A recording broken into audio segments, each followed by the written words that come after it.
Good day buddies. For today's video, I'm going to make a report on our pet ghost ant colony that we collected in the wild, almost 5 months ago. We'll be including every happenings and activities the past months. I'm thankful enough to tell you that the colony's appetite was still great.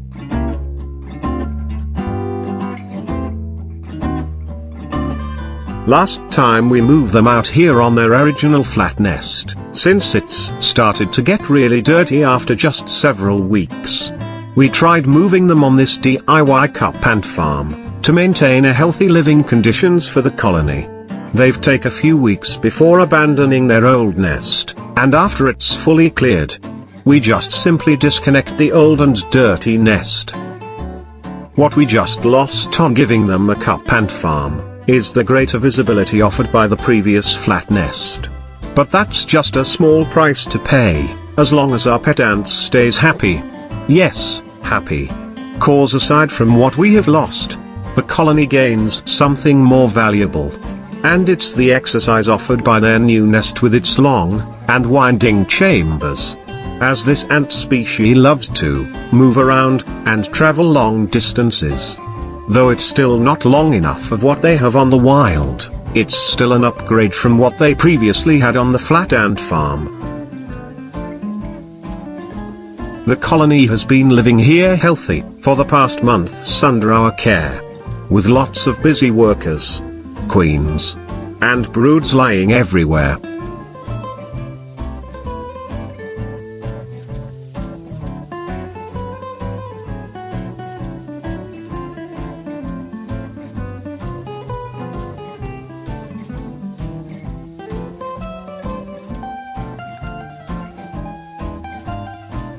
Last time you've seen them is probably in the Cola War video, if you didn't miss that episode.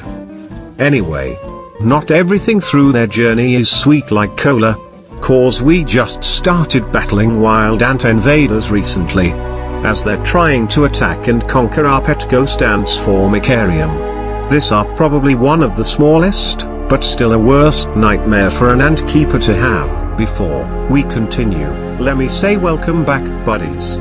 And for those new to the channel, you're also welcome to D Colony.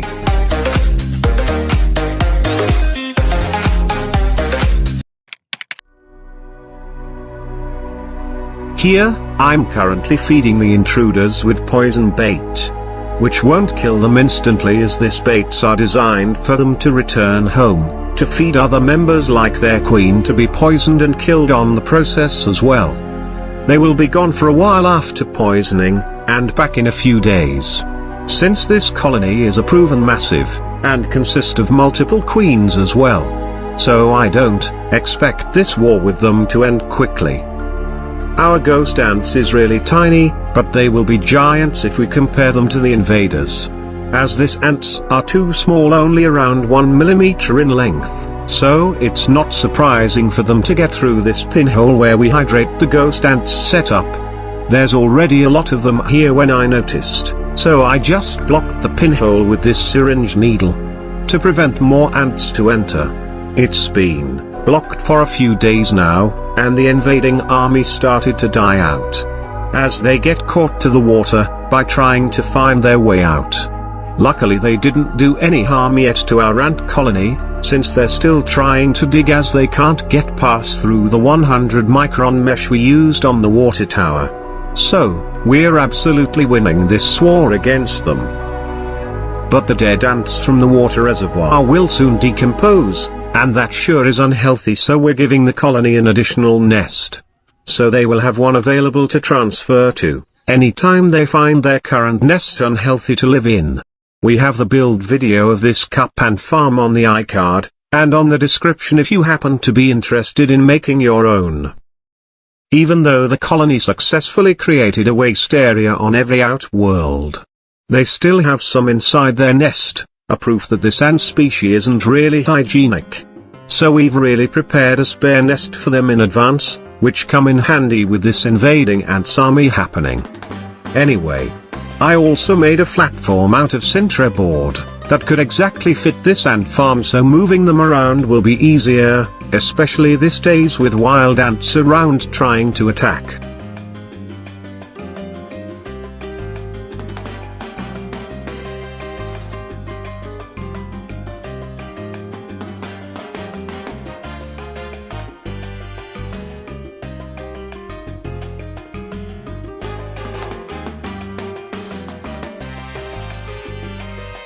We're also replacing their outworlds, since I only have 2 of this specific container.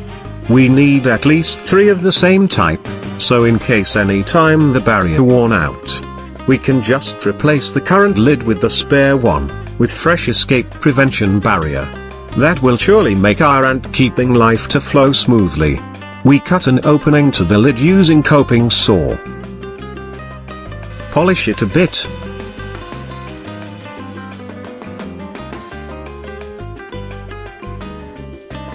Cut and install some of this acrylic pipes and fix them using acrylic cement.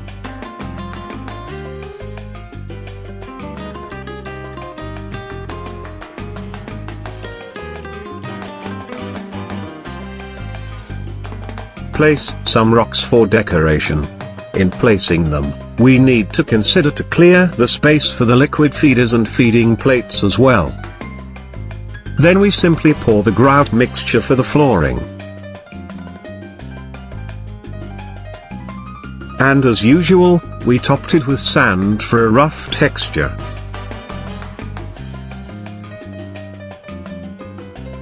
After it dries, we clear out the excess sand.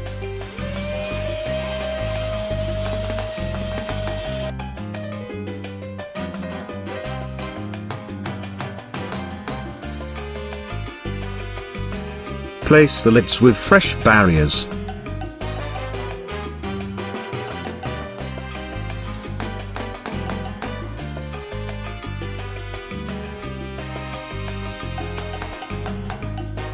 And connected the new nest.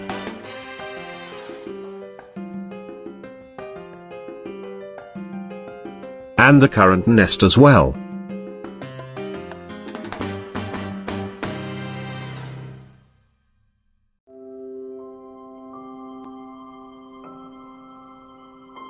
We're using cotton to pick up some escapees, since these ants are super squishy.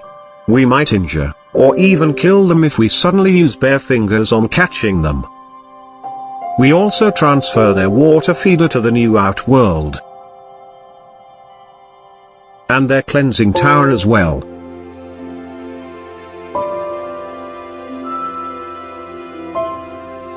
Of course I'm overjoyed to watch them as they explore the new setup. So, we'll treat them with roach and sweets to enjoy.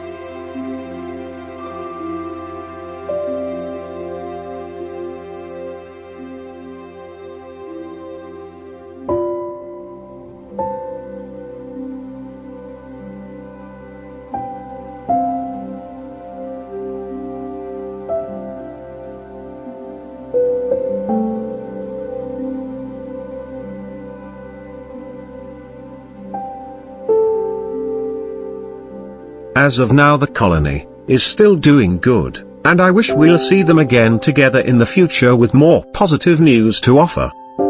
I just hope you have learned something from this video, guys.